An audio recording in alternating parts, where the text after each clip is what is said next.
సార్వత్రిక ఎన్నికల ముందు అధికార వైసీపీ పార్టీకి వరుస ఎదురు దెబ్బలు తగులుతున్నాయి.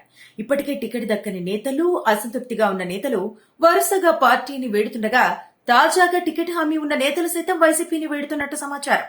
తాజాగా ఈ లిస్టులో పార్టీ కీలక నేత, మాజీ మంత్రి బాలినేని శ్రీనివాసరెడ్డి పేరు వినిపిస్తోంది. ఆయన వైసీపీకి గుడ్ బై చెప్పాడని సోషల్ మీడియాలో వైరల్ అవుతోంది.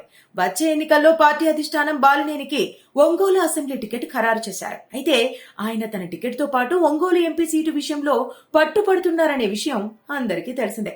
సిట్టింగ్ ఎంపీ మాగుంటకు తిరిగి టికెట్ ఇప్పించుకోవడానికి బాలినేని విశ్వ ప్రయత్నాలు చేస్తున్నారు.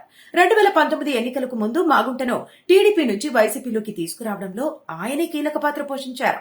అయితే అభ్యర్థుల మార్పులో భాగంగా మాగుంటకు టికెట్ లేదని పార్టీ అధిష్టానం చెప్పడంతో బాలినేని రంగంలోకి దిగారు. మాగుంట సీటు విషయంలో సీఎం జగన్ తో బాలినేని పలుమార్లు భేటీ అయినప్పటికీ ఫలితం లేకపోయింది. మాగుంట స్థానంలో చెవిరెడ్డిని ఒంగోలు అభ్యర్థిగా ప్రకటిస్తారనే ప్రచారం జరుగుతోంది.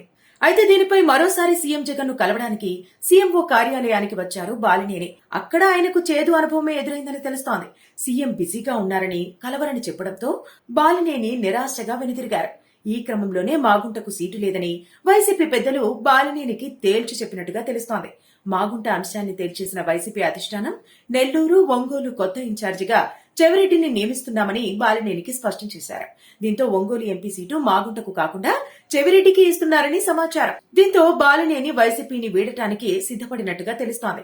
వైసీపీ పెద్దలపై ఆగ్రహం వ్యక్తం చేసిన బాలినేని మాగుంటకు సీటు లేకపోతే తనకు ఫోన్ చేయవద్దని పార్టీ నేతలకు స్పష్టం చేసినట్టుగా సమాచారం. సీఎం పిలిచినా తాను రానని బాలినేని ఖరాఖండిగా చెప్పారని సమాచారం.